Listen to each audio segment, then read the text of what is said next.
Pak Ustaz, dalam buku wirid Ustaz, pagi dan petang ada sebut tentang wirid sesudah salat.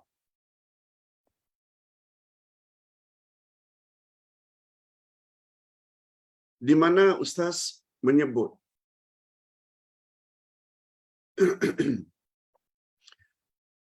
di antara bacaan yang diulang 10 kali setelah salam dan istighfar 3 kali, la ilaha illallah wahdahu la syarikalah 10 kali, juga 10 kali setelah itu Allahumma ajirni minan nar. Allahumma ajirni minan nar. Sebanyak 7 kali. La ilaha illallah 10 kali untuk maghrib dan subuh, ya. Salat-salat lain, zuhur, asar dan isya, itu boleh sekali, boleh 3 kali. Tapi begitu habis salam, istighfar 3 kali. Astaghfirullah, astaghfirullah, astaghfirullah. Jadi ikuti dengan la ilaha illallah wahdahu la syarikalah lahul mulku wa lahul hamdu wa huwa ala kulli syai'in qadir 10 kali untuk maghrib dan subuh. Diikuti dengan 7 kali Allahumma ajirni minan nar. Cuma Pak Ustaz, pada poin atau footnote yang kedua, Ustaz ada tambah.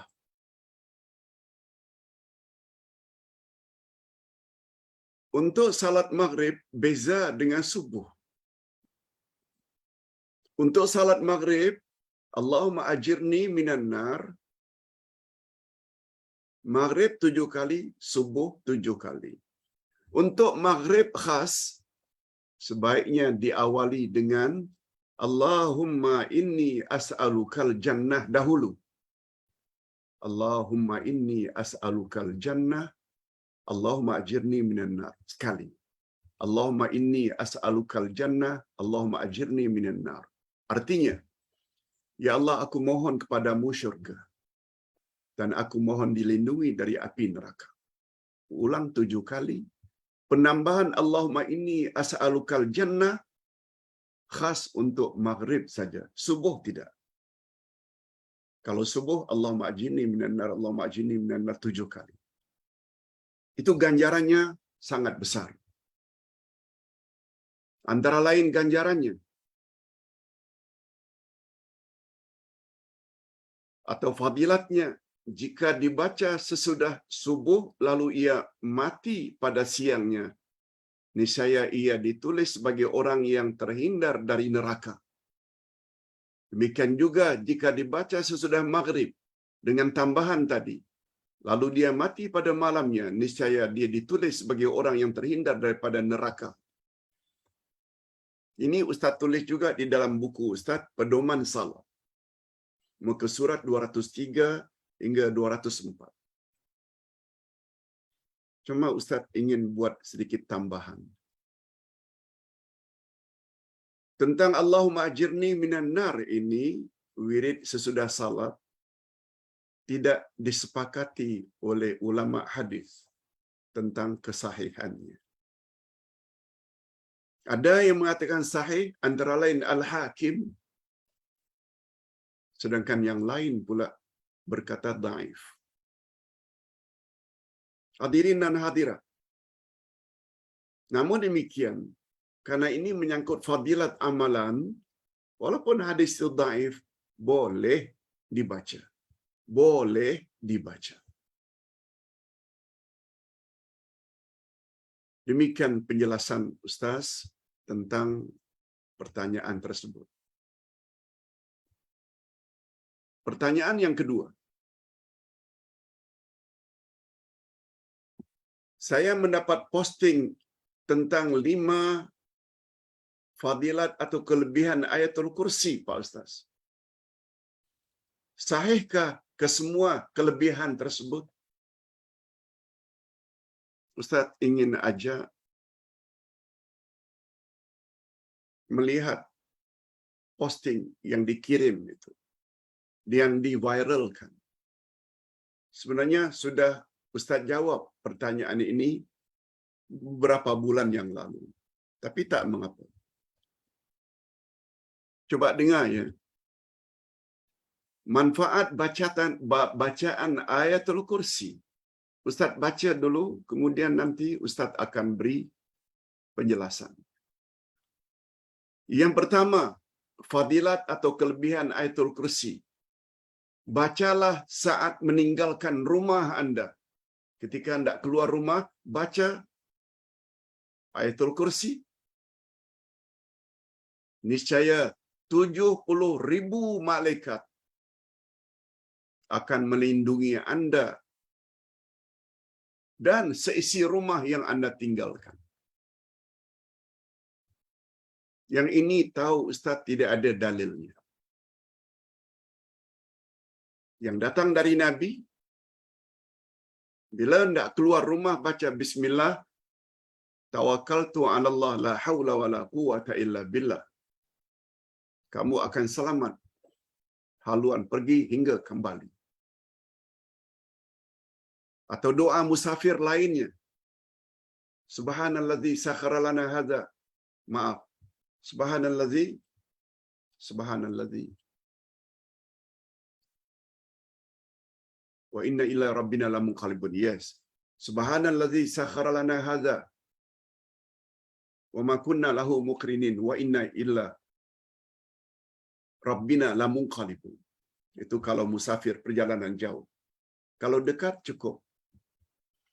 Bismillah tawakkaltu 'ala Allah la haula wala quwwata illa billah. Bukan dengan membaca ayatul kursi. Sehingga 70,000 malaikat akan melindungi. Tidak sahih.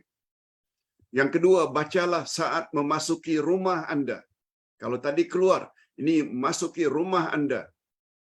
Dan kemiskinan tidak akan masuk rumah anda. Juga tidak ada dari Nabi. Tidak ada fadilat seperti itu. Yang ketiga, bacalah setelah beruduk dan anda dapat naik 70 derajat di sisi Allah. Tidak ada daripada Nabi fadilat ayatul kursi seperti ini. Yang keempat, bacalah sebelum tidur dan ia malaikat akan melindungi anda sepanjang malam. Nah, ini ada hadisnya. Apabila sebelum tidur baca ayatul kursi, niscaya awak akan dilindungi oleh Allah dari gangguan syaitan hingga kamu bangkit. Yes. Seperti itu. Okey. Yang kelima, ini juga okey. Bacalah setelah salat fardu. Dan satu-satunya yang dapat memisahkan anda dari syurga adalah kematian. Yes. Ini sahih. Ini datang dari Nabi. Kata Nabi, bunyinya, siapa yang membaca ayatul kursi setelah selesai salat fardu, maka tidak ada yang dapat menghalangnya untuk masuk syurga kecuali mati. Yes, itu ada hadisnya. Adapun yang 1, 2, 3 di atas, tidak ada dalilnya dari Nabi SAW. Dan Ustaz ingatkan, yang tidak ada dalil jangan diyakini. Sebab fadilat tentang malaikat 70,000 melindungi awak, itu semua perkara gaib. Kemiskinan tidak akan masuk rumah awak bila baca ayatul kursi bila masuk rumah. Itu semuanya fadilat menyangkut perkara gaib. Perkara gaib termasuk perkara akidah. Perkara akidah tidak ada yang tahu. Perkara gaib adalah perkara akidah. Perkara gaib tidak ada yang tahu kecuali Allah dan Rasul. Kecuali Allah yang cakap, Rasul yang cakap. Kecuali 2 perkara tadi yang kita sebut. Bila akan tidur, baca ayatul kursi. InsyaAllah kita akan diselamatkan oleh Allah dari gangguan syaitan. Apalagi daripada sihir, Yang kedua, amalkan ketika kita selesai salat fardu 5 kali dalam sehari. Oleh sebab itu, Ustaz nasihatkan supaya baca buku Ustaz Akidah Ahlussunnah wal Jamaah jilid 1. Pada bahagian permulaan ada topik Ayatul Kursi dan Tauhid, atau Tauhid dan Ayatul Kursi.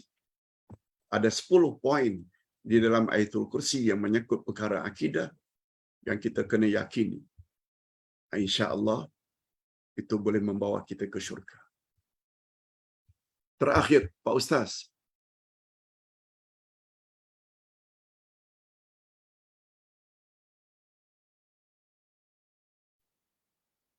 saya, Pak Ustaz, agak bingung berkaitan dengan ASB, amanah saham apa B, ASB, amanah saham Bumi Putra. Ada yang mengatakan harus dengan makna boleh. Ada yang mengatakan tidak boleh.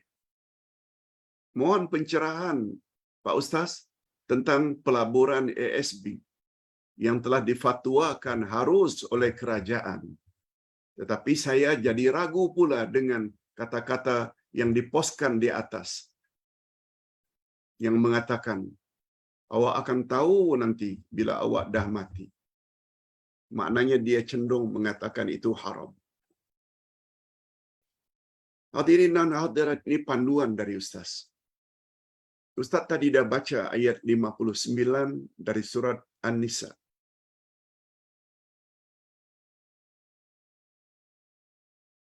Ya ayyuhalladzina amanu athi'ullah wa athi'ur rasula ulil amri minkum. Hai orang-orang yang beriman, taatlah Allah, taatlah Rasul dan pemimpin-pemimpin kamu. Okey, taat Allah, taat Rasul kita tahu. Taat Quran, taat sunnah. Wa ulil amri minkum. Pemimpin-pemimpin kamu, kata ulama tafsir terbagi dua. Ada namanya umara, ada namanya ulama. Pemimpin keduniaan, pentadbiran negara, menteri luar negara, negeri, menteri dalam negeri, semuanya itu umara. Sedangkan pemimpin keagamaan disebut ulama. Kedua-duanya termasuk di dalam ulil amri. Siapa ulama, Pak Ustaz? Tuan Mufti, Tuan Qadhi, Hakim Mahkamah Syariah, Ustaz-Ustaz, ulama-ulama. Semuanya ini ulil amri. Pecahan dari ulil amri. Hadirin dan hadirat, kalaulah kerajaan Malaysia sudah mengeluarkan fatwa bahwa hukum SB adalah harus, rakyat jelata sudah boleh guna pakai. Sebab mereka bukan orang-orang bodoh. Mereka buat keputusan itu setelah bincang lama dari segala sudut. Oleh sebab itu rakyat jelata kalau terima apa yang sudah diputuskan oleh fatwa kerajaan Malaysia berdasarkan kesepakatan para mufti,